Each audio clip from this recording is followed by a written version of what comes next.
मेरी माँ चोर नहीं है। पत्नी बार बार माँ पर इल्ज़ाम लगाई जा रही थी और पति बार बार उसे खामोश रहने को कह रहा था, लेकिन पत्नी चुप होने का नाम नहीं ले रही थी। बार बार जोर जोर से चीख चीख कर यही कह रही थी कि उसने अंगूठी टेबल पर ही रखी थी और तुम्हारे और मेरे सिवा इस कमरे में कोई नहीं आया, तो अंगूठी हो ना हो माँ ने ही चुराई।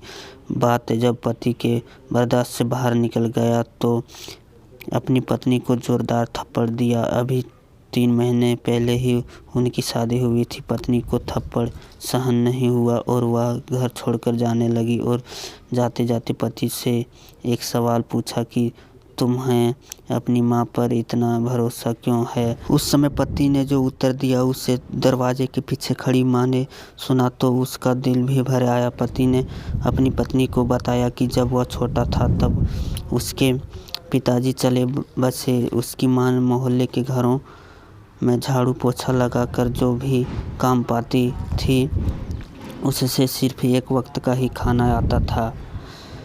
माँ एक प्लेट में मुझे रोटी देती थी और खाली कटोरी ढक कर रख देती थी और कहती थी, मेरे रोटियां इस कटोरी में है, बेटा तू खा ले।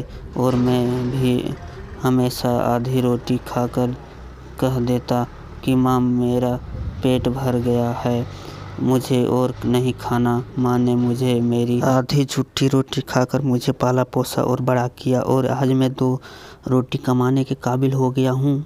लेकिन यह कैसे भूल सकता हूँ कि जिस माँ ने अपनी उम्र के उस हिस्से में अपनी ख्वाहिशों को मारा है, वह माँ आज उम्र के इस हिस्से में कैसे अंगूठी भूखी होगी, यह मैं सोच भी नहीं सकता। तुम तो सिर्फ 3 महीने से मेरे साथ हो, मगर मैंने तो माँ के कठोर परिश्रम को बचपन से देखा है।